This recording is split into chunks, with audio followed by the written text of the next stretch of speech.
policies too, for sure. Incidentally, we have several more stories. The legislature was call the police station before they even leave. They'll take permission from. I don't think there's really anything on ground to improve. The struggle with ASU strike. The Minister of Education volunteered and said, "Give me 2 weeks." It was a lie. The president never gave me any deadline.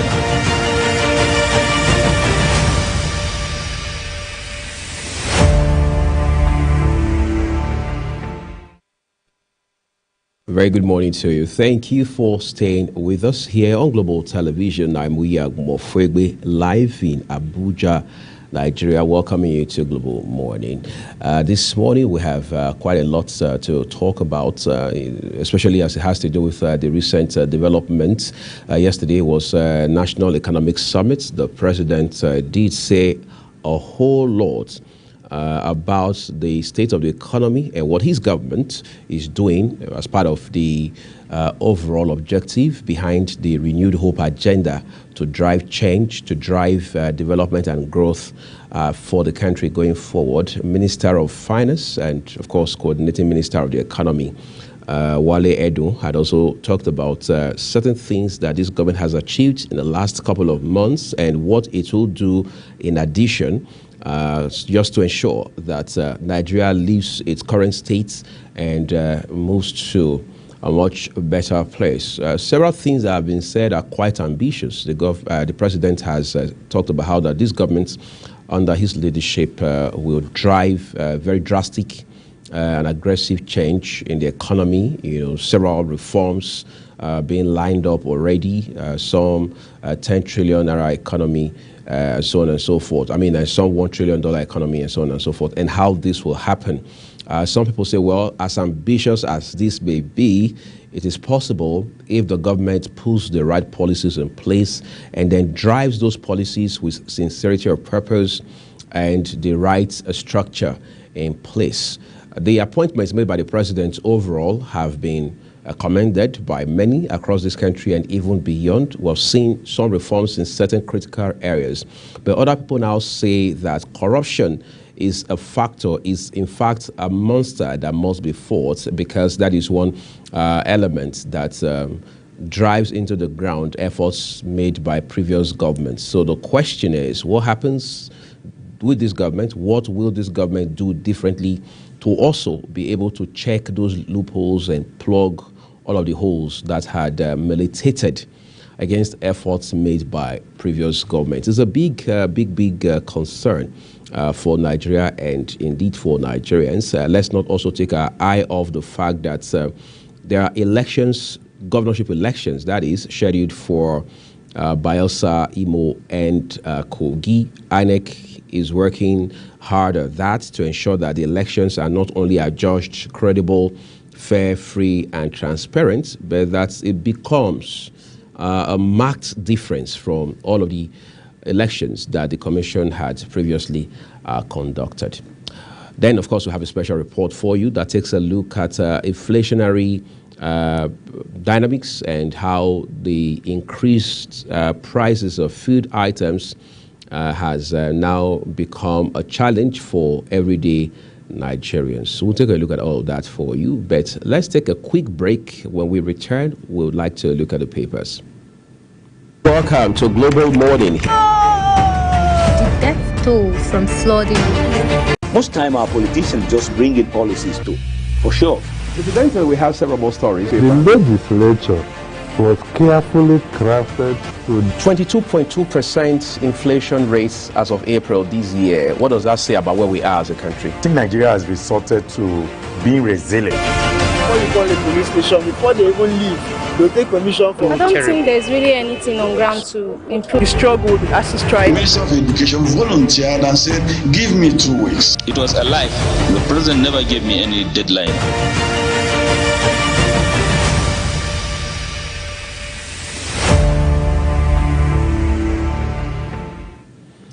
Let's turn to the papers now. We begin with leadership this morning for you. Above the nameplates of the leadership newspaper, it says Wike orders strict enforcement of tax revenue laws.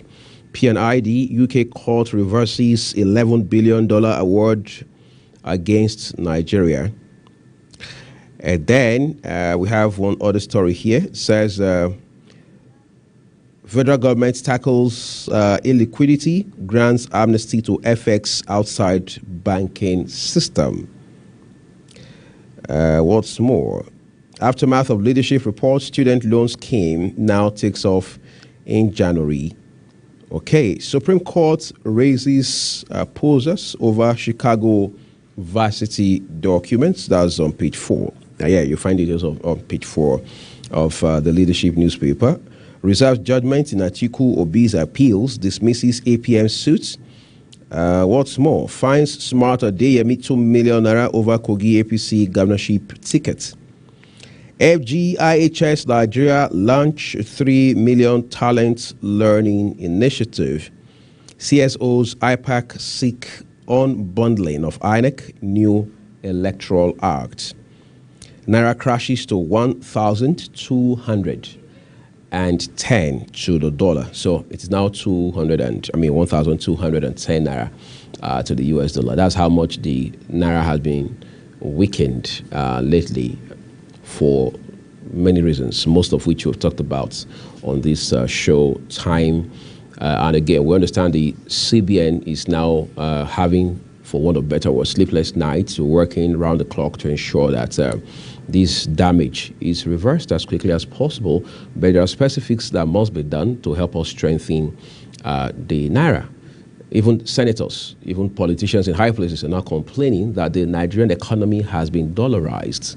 Unless, of course, we want to continue to play the ostrich, we want to continue to look away, we want to continue to refuse to talk about the proverbial elephant in the room, we want to continue to live in denial, we must all come together and agree, whether you're in government or not, that we operate a dollarized economy.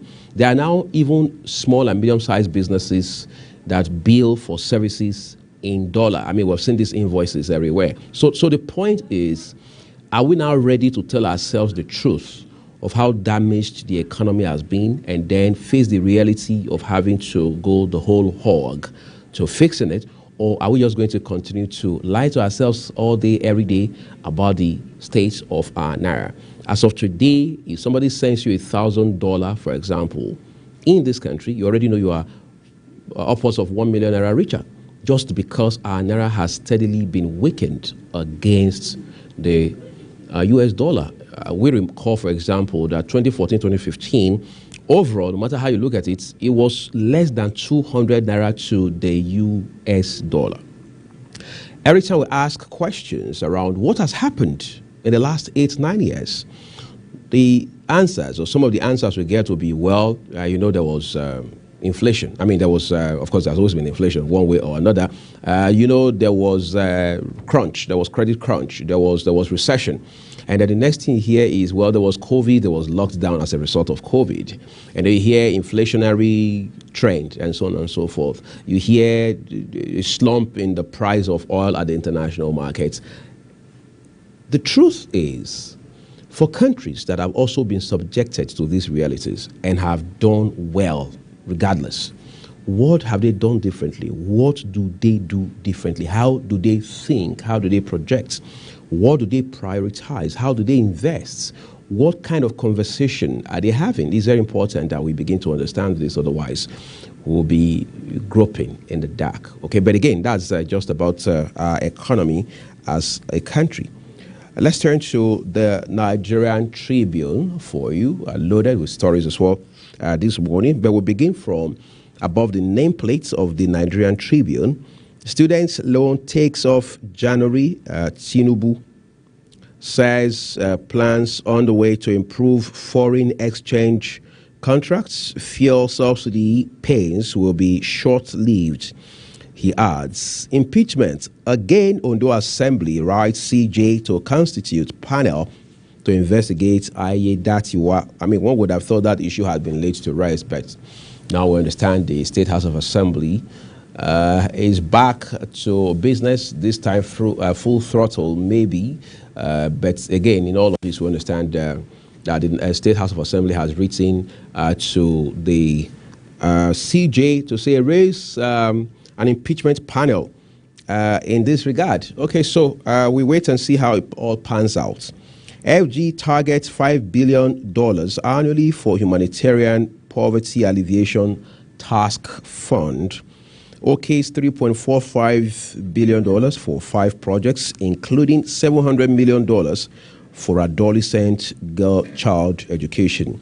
I think for me, the girl child education element is a source of excitement. I mean, for a country that has not made a priority of education for the girl child for several decades. If we're seeing this, it may not answer all the questions around the girl child education. However, it does give some glimmer of hope to say, look, it may not all be Uhuru just at this point, but there's some hope inside for the girl child education. All right, so we look forward to that to see how it materializes ultimately. Wike enforces tax clearance certificates as a precondition for business transactions in FCT. Appeal against APC Ododo. Odua Investment Foundations defined today. P&ID excitement as Nigeria $11 billion UK court case. Corrupt officials, private firms can no longer hold nations hostage. Tinubu judgment removes risks to Nigeria's assets abroad. AGF. We have more headlines there for you.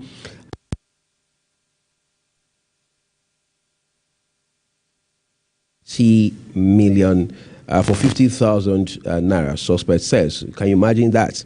Somebody beheading a man and selling his parts to allegedly an Islamic cleric for just 50,000 naira. In any case, that story has details on page 23 of the Nigerian Tribune today. Autonomy, parliamentary staff set to shut down national state assemblies. 40 women in Nigeria die daily from breast cancer. That's according to Brecan. Quite a sad one there. Okay. Supreme Court reserves judgment in Obi Atiku's appeals against Tinubu's election. Dismisses APM's appeal. Defeats awaits you. APC tells Atiku PDP.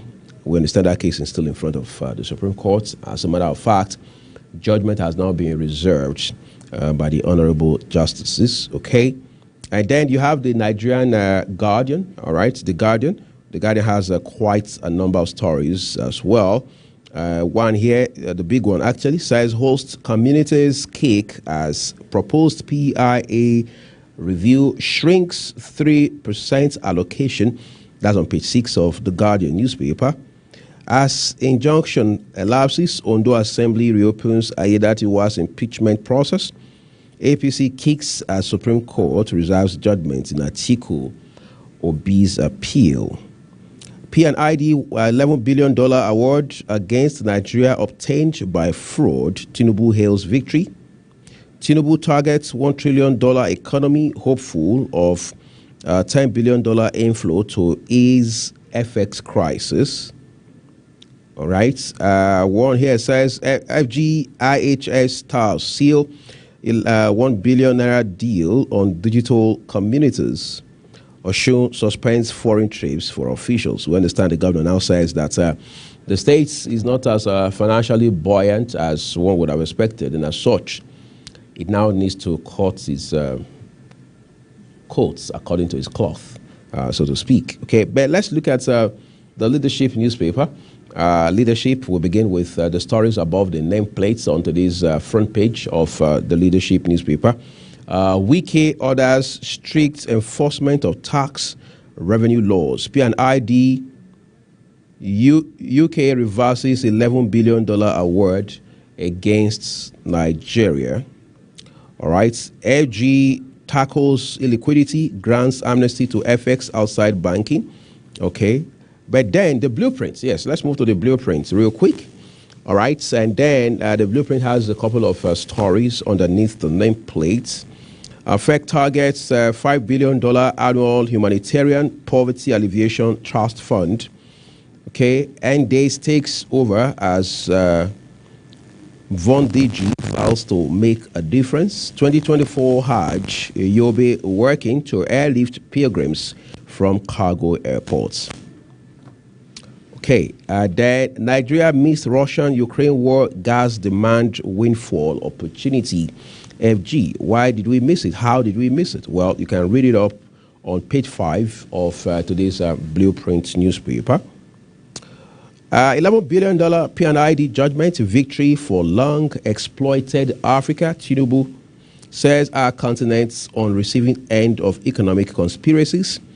Ill-fated gas projects obtained by fraud, court rules.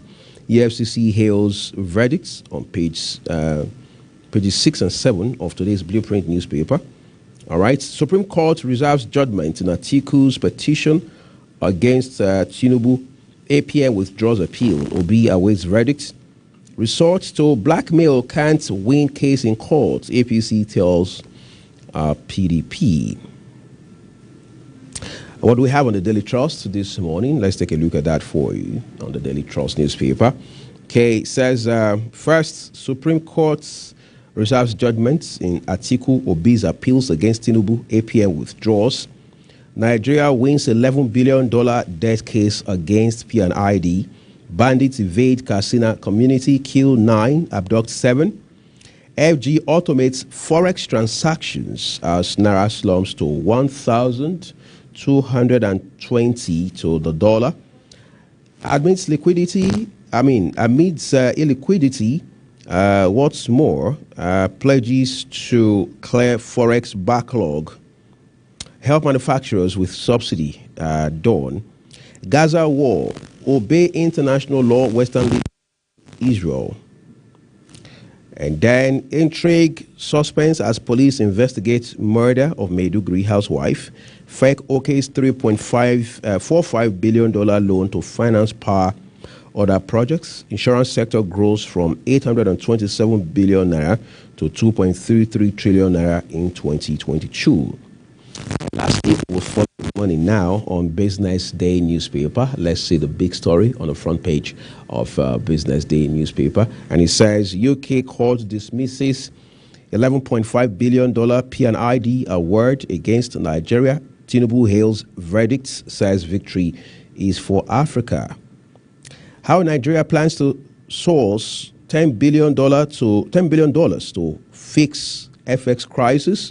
Sales of banned toxic mercury-laden cosmetics shifts online. NES 29 Naira speculators in trouble as FG moves to digitize FX markets. Deadly trade, part 2, Nigeria's organic skincare industry hides a toxic secret. And that's part 2 in the series. You can read it up on the front page this morning of, actually on page 28 of the Business Day newspaper. Since the removal of fuel subsidy payments in Nigeria, even though we know there have been challenges long before that, we have seen Nigerians in their numbers complain and lament about difficulty in being able to afford necessities, everyday items, whether it's food or just the regular items they need to keep body and soul together, as we see. On his part, the president has continually said, look, whatever measures we have taken now are ultimately in the interest of Nigeria. As a matter of fact, he has added to that, saying that these pains are short-lived. Nigerians will smile in the end. But when that end will be is what Nigerians can't put a finger on. I'm not even sure the president himself knows exactly when it will be, even though we understand from all of the news coming out that the government is frantically making efforts to better the lot of Nigerians. As of yesterday, we were told that in Abuja, not only are filling stations shutting down almost every other day in the last 2 weeks or maybe longer, but we now see fuel being sold for as high as between 630 naira and 645 naira. So you can talk to motorists and see what their experiences have been. However, Global Television Sandra Akbar went to town to speak with everyday people at a market here in the heart of the nation's capital. The Central Bank of Nigeria had, in a circular, published a list of imported goods and services that will not be eligible for foreign exchange in the Nigerian foreign currency market. The list, which was originally 41, was updated to include 2 more items. Nigeria's inflation rate rose to 26.72%.